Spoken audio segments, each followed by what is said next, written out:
Good day, everyone. I'm Maribel Santiago, and today we will discuss about the introduction of ecological literacy. Until the late 1800s, the word literacy did not exist. In fact, according to the Oxford English Dictionary, the word literacy was predated by the word illiteracy by several hundred years. Although the original term literacy referred only to the ability to read and write, its usage has since been extended greatly in scope beginning during the Industrial Revolution. When we say Industrial Revolution, this is the transition to new manufacturing process in Britain, continental Europe, and the United States in the period from about 1760 to sometime between 1820 and 1840. Emerging in Britain in the late 18th century and then spreading throughout Western Europe and North America, the Industrial Revolution was a period of rapid industrial growth via the introduction and advancement of machinery with far-reaching social and economic consequences. During this era, mandatory and widespread elementary public education grew to resemble its present magnitude. We are now at a critical point with many environmental issues such as climate change. This is the changes in the world's weather, in particular the fact that it is believed to be getting warmer as a result of human activity, increasing the level of carbon dioxide in the atmosphere. We also have rampant environmental destruction.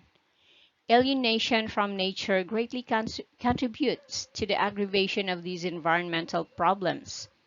What are the activities that destroy the environment? Here are some human activities that destroy the environment. First is logging or cutting down of trees. Another is quarrying. This quarry is any such working on the surface of the earth where minerals are extracted like that. An open pit mine in which dimensions, stone, rock construction, aggregate, riprap, sand, gravel, or slate is excavated from the ground. This operation of quarries is regulated in some jurisdiction to reduce their environment impact.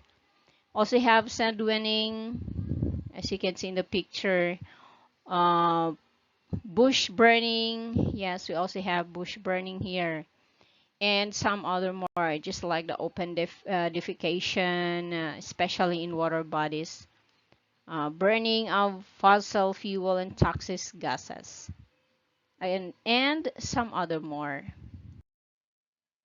Ecological literacy is also important to business and political leaders and to all levels of education.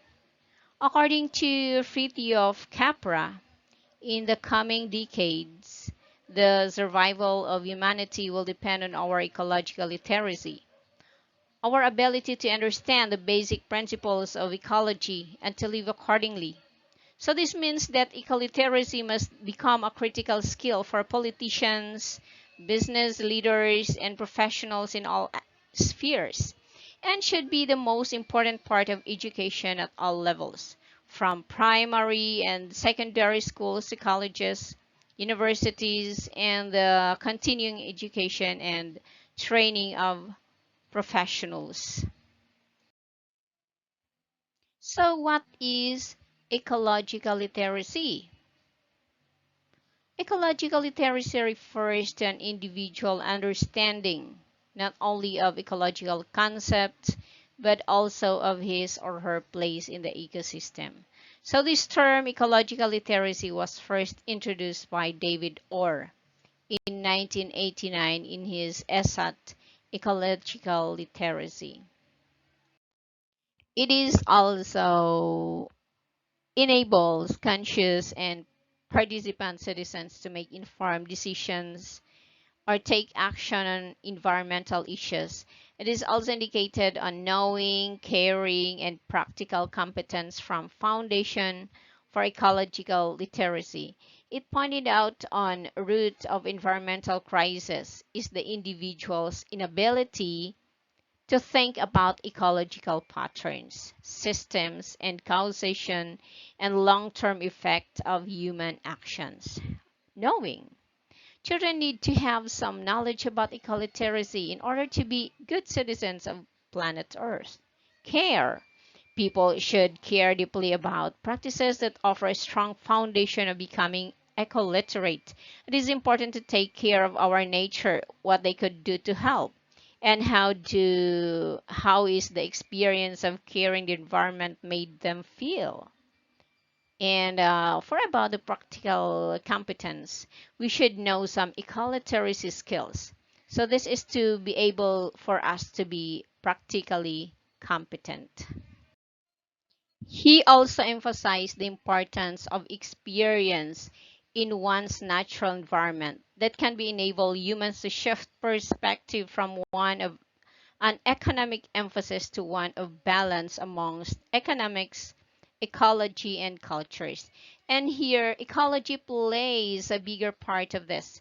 Our environmental educators will also take the role on how to create a sustainable ecology within especially to our youth to maintain the legacy of ecology while developing the intersection between the environment and culture.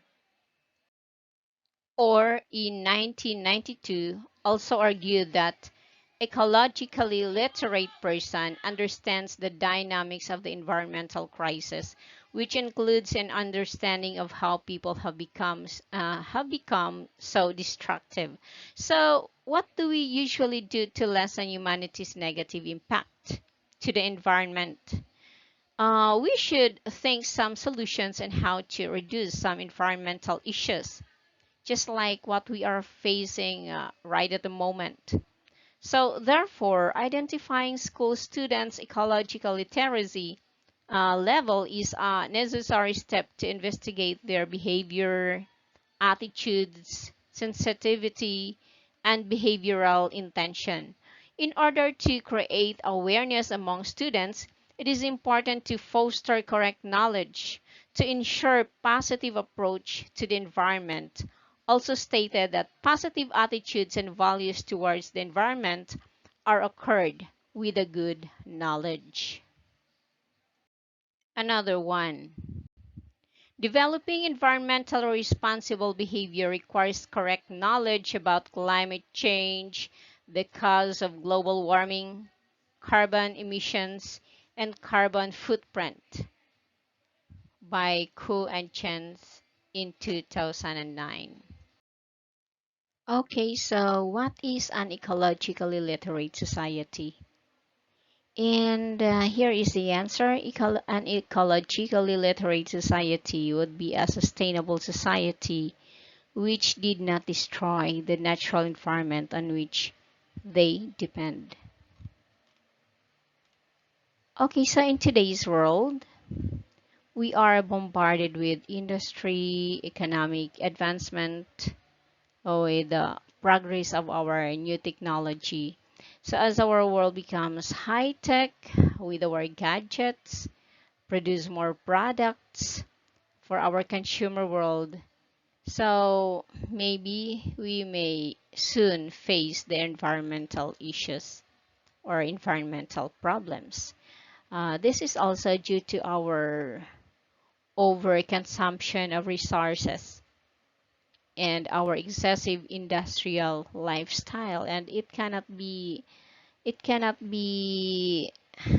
evaded. Okay, it cannot be avoided. So educators in all subjects must begin to integrate environmental education. So you must use education. So to promote ecological literacy for our young adults, to our students, to promote the sustainability of society and a beautiful world around us. And why is literacy important? So, literacy plays a vital role in transforming students into socially engaged citizens. Being able to read and write means being able to keep up with current events, communicate effectively, and understand the issues that are shaping our world. And I am almost done with my report for today. So here is my reflection. Literacy is not just about reading and writing. You must also be literate about what is happening in our environment. In this report that I have been presented, I have learned that loving our nature must be put into action. Teach our youth to be eco-literate, raise our children to be eco-literate socially and emotionally. As the Fritjof Capra said, in the coming decades, the survival of humanity will depend on our ecological literacy. So thank you so much guys for watching. Thank you so much mom for this opportunity. God bless to all of you and have a wonderful day to all.